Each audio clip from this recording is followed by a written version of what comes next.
देखिए, इसका मूल कारण जो हमें भी विभाग की जानकारी मिल रही कि सरकार के लोगों का मंशा है कि जयराम कुमार महतो जहाँ से विधायक चुने गए हैं वहाँ सरकारी सहयोग ना मिले, पर उनका प्रयास है कि क्षेत्र में लोगों के बीच लोगों का काम ना हो ताकि हम मजबूत ना हो सके। क्योंकि मेरी आवाज़ केवल वो राज्य की आवाज़ नहीं रही, वो देश सुनता है। मेरी बातों को, मेरे एक एक शब्दों को पूरा देश गंभीरतापूर्वक सुनता है, मेरे विचारों को, मेरे तर्कों को, मेरे सवालों को।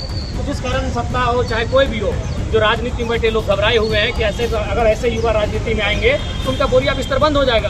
तो एक मूल कारण ये है जो मुझे विभागीय स्तर, गोपनीय स्तर से जानकारी मिली, इसलिए हम लोग एक प्रदर्शन करेंगे।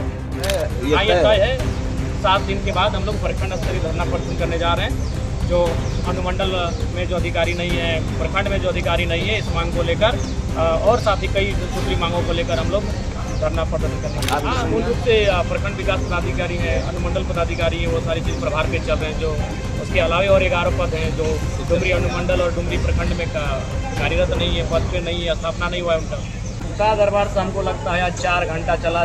जितना देर ब्लॉक के जिला के अधिकारी बैठते हैं उतना देर तो विधायक आज बैठे हैं। जब विधायक 4 बजने को है और अभी हम जनता दरबार से उठ के अब क्षेत्र में जाएंगे या फिर कहीं जाएंगे। तो आज बहुत लंबा चौड़ा समय बीता जनता दरबार में। बहुत सारी हमें लगता है कि आज हॉल में इतने लोग थे जैसे मानो कोई जन सुनवाई नहीं, जनसभा थी। निसंदेह लोगों की उम्मीदें हैं, लोग उम्मीद लेकर बहुत दूर दूर से आते हैं और मेरा एक प्रयास रहता है कम से कम एक बार उनका सुना जाए और एक अटैम्प्ट किया जाए। बाकी समस्याएँ इतनी हैं, उनके समाधान में वक्त लगेंगे, लेकिन मेरा प्रयास रहता है कम से कम उनका सुना जाए और इसी उम्मीद के साथ लोग आते हैं। समस्याओं का समाधान होता है, कुछ त्वरित होते हैं, कुछ विभाग के पदाधिकारियों को निर्देशित किए जाते हैं। तो कुल मिलाकर हमें लगता है भारी संख्या में आज लगभग 4.5 घंटा जनता दरबार में समय लगा। आप रोड पे चलते हैं तो लोग चलना मुश्किल कर दिए। आला दर्जा के अधिकारी लोग नहीं बैठ रहे हैं, कुर्सी खाली है, कैसे चलेगा अनुमंडल? हाँ बिल्कुल, अब हम लोग स्पष्ट अभी सरकार को चिट्ठी भी लिखेंगे और 7 दिन का एक अल्टीमेटम रहेगा। उसके बाद हम लोग प्रखंड स्तरीय धरना प्रदर्शन करने जा रहे हैं। ये तय है 7 दिन के बाद हम लोग प्रखंड स्तरीय धरना प्रदर्शन करने जा रहे हैं। जो अनुमंडल में जो अधिकारी नहीं है, प्रखंड में जो अधिकारी नहीं है, इस मांग को लेकर और साथ ही कई सूत्री मांगों को लेकर हम लोग धरना प्रदर्शन करने के लिए। आपके संज्ञान में है कौन कौन सा पोस्ट में यहाँ पद? हाँ, मूल रूप से प्रखंड विकास पदाधिकारी हैं, अनुमंडल पदाधिकारी हैं, वो सारी चीज़ प्रभार पे चल रहे हैं। जो उसके अलावा और 11 पद हैं जो डुमरी अनुमंडल और डुमरी प्रखंड में कार्यरत नहीं है, पद पे नहीं है, स्थापना नहीं हुआ है उनका। ऐसे क्या कुछ कारण हो सकता है कि 2 साल से यहाँ पे? देखिए, इसका मूल कारण जो हमें भी विभाग की जानकारी मिल रही कि सरकार के लोगों का मंशा है कि जयराम कुमार महतो जहाँ से विधायक चुने गए हैं वहाँ सरकारी सहयोग ना मिले, पर उनका प्रयास है कि क्षेत्र में लोगों के बीच लोगों का काम ना हो ताकि हम मजबूत ना हो सके। क्योंकि मेरी आवाज़ केवल वो राज्य की आवाज़ नहीं रही, वो देश सुनता है। मेरी बातों को, मेरे एक एक शब्दों को पूरा देश गंभीरतापूर्वक सुनता है, मेरे विचारों को, मेरे तर्कों को, मेरे सवालों को।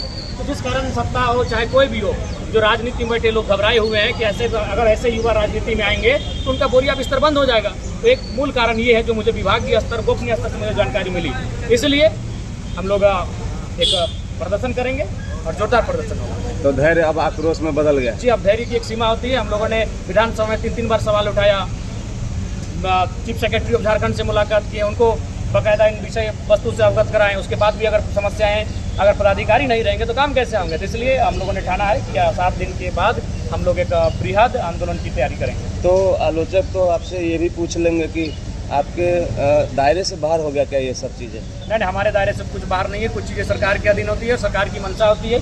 यहाँ सरकार की मंशा स्पष्ट नहीं है। आज सबसे ज़्यादा क्या समस्या आया? पति पत्नी का झगड़ा है। तो विधायक कैसे सुलझाएंगे? क्या कीजिएगा, जनता के विधायक हैं, लेके आते हैं, हम भी उनको बोलते हैं हमारा काम नहीं है, लेकिन क्या करिएगा? और पत्नी और कोई तीसरा, उनके बीच कोई तीसरा। और अनुमंडल का जो चारों तरफ थोड़ा सफाई करवा दीजिए। करा देंगे। Thank you.